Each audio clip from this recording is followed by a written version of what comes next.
And we're back. And now we're going to talk about Larry Holmes. Larry Holmes versus Rocky Marciano. All right, so Larry Holmes, a.k.a. the Eastern Assassin. He was born 11/3/49. Okay, say November 3rd, 1949. He competed from 1973 to 2002. He was champion from 1978 to 1985, amassing a record of 69 wins, 6 losses, 44 KOs. His strengths, style, he had a lethal left jab, and a strong one. This is another one. I saw him knock a guy down with his left jab. You know, most boxers use a left jab for timing and rhythm to keep you off balance so that they can land their power shots, okay? But Larry could knock you out or hurt you with a left jab, kind of like Sonny Liston could. And you didn't want to be on the end of a George Foreman jab either. All right, good combinations, good boxer, adequate power. Okay, he wasn't a knockout artist. He wasn't the combination boxer puncher like Lennox Lewis, but he was good. Michael Spinks gave him fits, beat him twice. And, you know, I watched that fight. And Spinks, in the first fight, I don't think Holmes took him seriously. In the second fight, Holmes wanted to prove something that he, you know, because Spinks was a light heavyweight. And here you are, the king of the heavyweights, and you lost to a light heavyweight. That's a little embarrassing. But Spinks' style with him was just awkward, and Larry wasn't able to beat him. The tail of the tape. This is always my favorite. The tail of the tape. Okay, Larry was 6'3", in his prime, 209 to 212 pounds, with an 81-inch reach. Defended the title 20 times. That's very impressive. Now, let's take a look at Larry's style. What made him so effective? Versus Michael Greer. On August 24th, 1991, it'll clear up in a second. Michael Greer by KO at 118 in round 4 of 10 See at that the jab? Blaisdell Arena, Honolulu, Hawaii, US. Oops.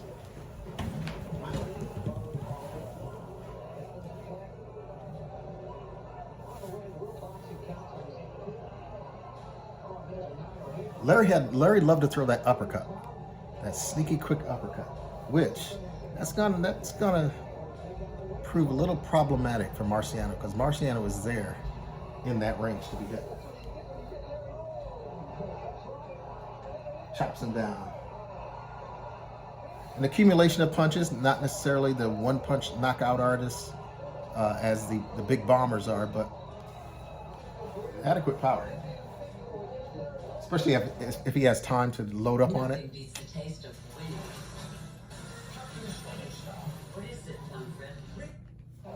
Number 9, Larry Holmes versus Leroy Jones.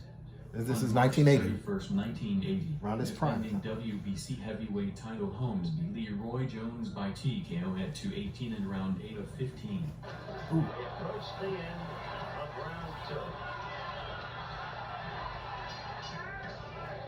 Now, as far as the competition in this fight, his opponent looks more like the mailman than a fighter.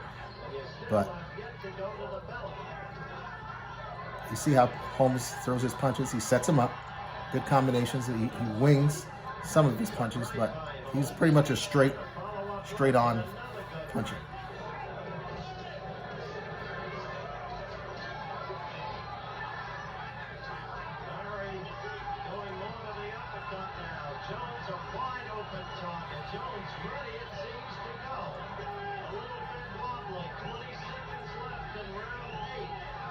Goes to the body, goes downstairs, goes upstairs, which is smart, what you're supposed to do. Now you see Jones these are full-on shots, and he's not knocking Jones out, but the ref will stop it. But again, if that was Foreman hitting you Number 8, with wide open shots. Larry Holmes versus Jerry Cooney. On June 11th, 1982, defending WBC and the ring heavyweight titles, Holmes beat Jerry Cooney by TKO at 252 in round 13 of 15. Holmes dancing, lots of movement, a good blow by Holmes. Sharp, quick punch.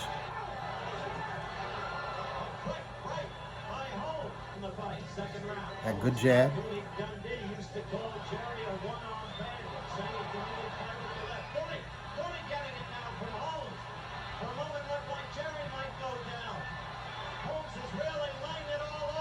And Cooney was a big guy with a big punch,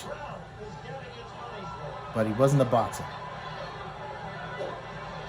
He had never been in the ring with somebody like Larry Holmes.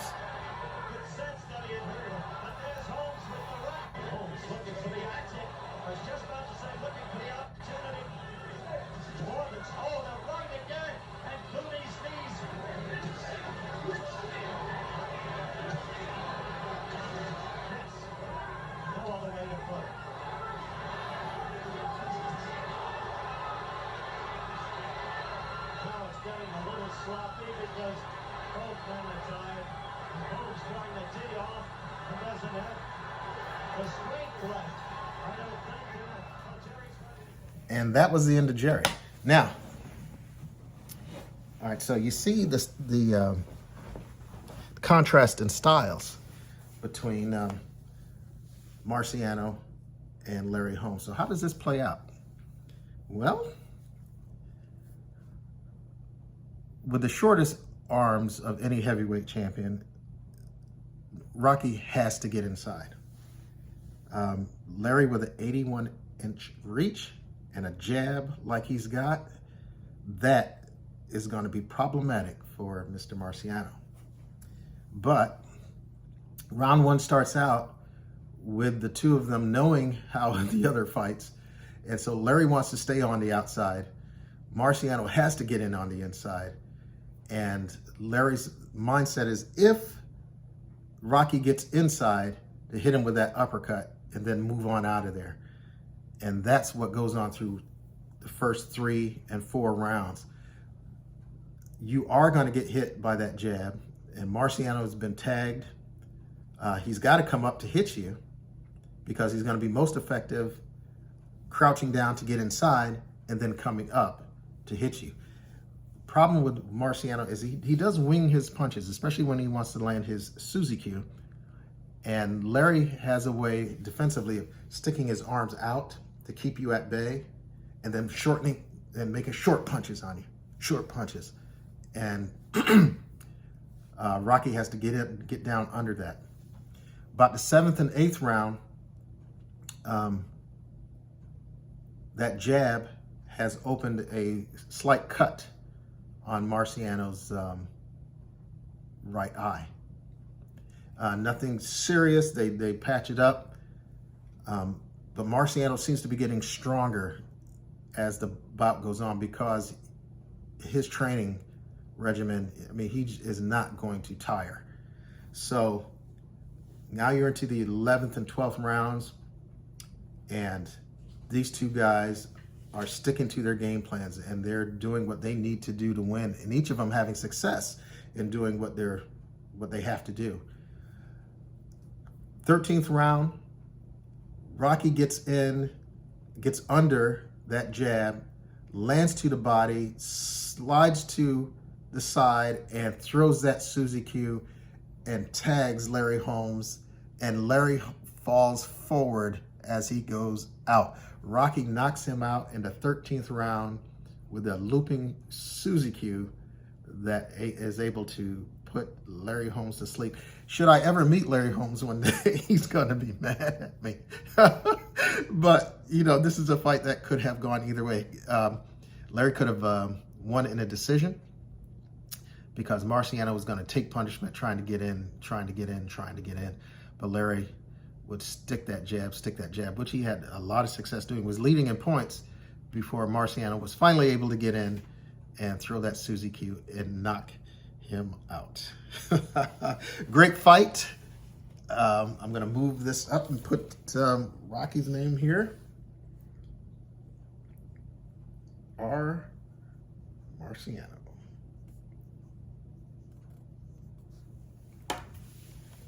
And there you have your winners in the first round of this bracket.